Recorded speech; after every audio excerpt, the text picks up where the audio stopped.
I just want to introduce myself. My name is Gaelynn, and I am a musician and a public speaker about disability rights issues and stuff. And so that's why I'm here, and I'm excited to be a part of your hospital day. So I was born with a disability called osteogenesis imperfecta. The shortened version of that is brittle bones disease. And so before I was born, I broke a lot of bones in utero, and so my arms and legs are bent and they're shorter. So I've never walked. I've always used a wheelchair.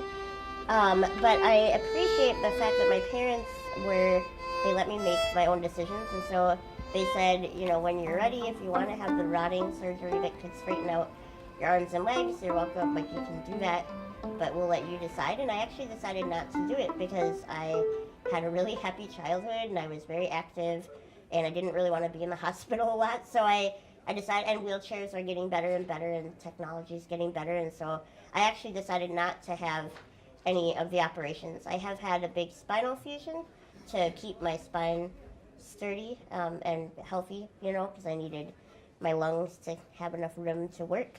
But other than that, I had a pretty normal childhood, 3 siblings. We did a lot of crazy things. My brother tied me on the back of his bicycle once with a bunch of twine on the newspaper rack, and we all went on a big bike ride together. We got in very big trouble when my parents found out.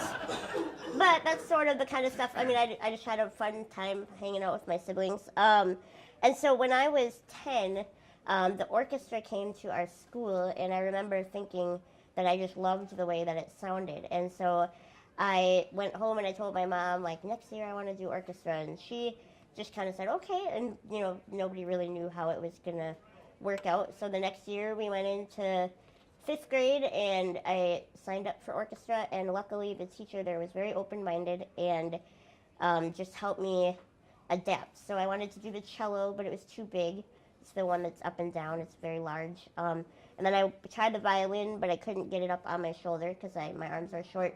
So we kind of compromised on this playing a violin like a cello. And I'm so appreciative that she didn't say, it might be easier if you did choir or something. She didn't do that. And it ended up being my career. I teach violin lessons now, and I have 15 students, and I perform all the time, and I'm very grateful that she was willing to just go along and help me figure it out rather than posing additional obstacles. And so, so as I said, I teach and play now, and one of the things that I've been doing more recently is public speaking. And the reason is because if you have a disability, a lot of the times, that's just your body, the way you might have brown hair or blue eyes or no hair.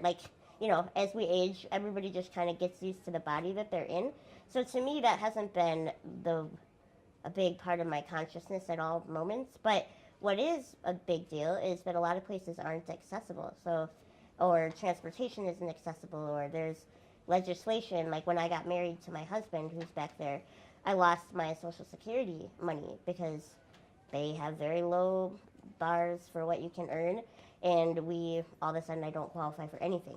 So my safety net is gone. Those kinds of things, which are fixable, are the things that really affect me the most in my day-to-day life as a person with a disability. So one of the reasons I do public speaking is to help people understand what barriers are still out there. Has anyone ever heard of disability pride before? Does anyone know what that is? So basically it's the concept of disability rights advocates that a disability is just a part of the normal spectrum of human ability. As people age, as they get injured, a lot of times everybody will end up in a state of needing physical help. It's not a super rare thing. As you age, you're going to need more assistance. As I age, I'm going to need more assistance. And so seeing disability rather than a negative thing, just seeing it as a more neutral part of everybody has a continuum of where they're at health and wellness wise, and disability might be farther down on the continuum, but it's not necessarily straight up a negative thing. And disability pride in particular is a really cool concept for someone like me because it also says that people with disabilities can offer insights and different life experiences that are actually valuable, not just negative, but valuable, because I obviously believe a lot in inclusion, and it's not just for people with disabilities, but for everybody, different races, different sexual orientations, all sorts of things. I feel like being a more inclusive society is the way to progress, and if you have a disability, that helps you to really understand that concept on a very, intense level. And there's a way to be proud of your disability. So to me, my disability also isn't negative, because I love where I am now, and I know that my life would not look the same if I wasn't born with a disability. I know that you do a lot of really wonderful work, and I just hope that when you do interact with the people that you're with and you're volunteering with, just remember that everybody is on this spectrum of the human experience, and we're all valuable, and everybody deserves to have an enriching life, including you. So thank you so much for listening. I'm going to sing you a song, but I need a show of hands. Who wants a happy song? Okay, we'll just do happy then. I don't think sad's going to win.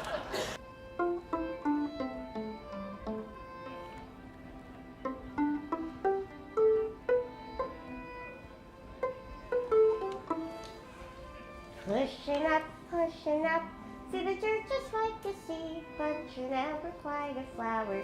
You feel more just like a weed. Driving through, you want to know where you are going, but the windshield's always dirty, and you never get to see what makes you think that you'll ever get there. What makes you think you deserve to know? Who are you really? Are you so important? Take a look around and watch the world unfold. Watch the world unfold. Watch the world unfold. Watch the world unfold.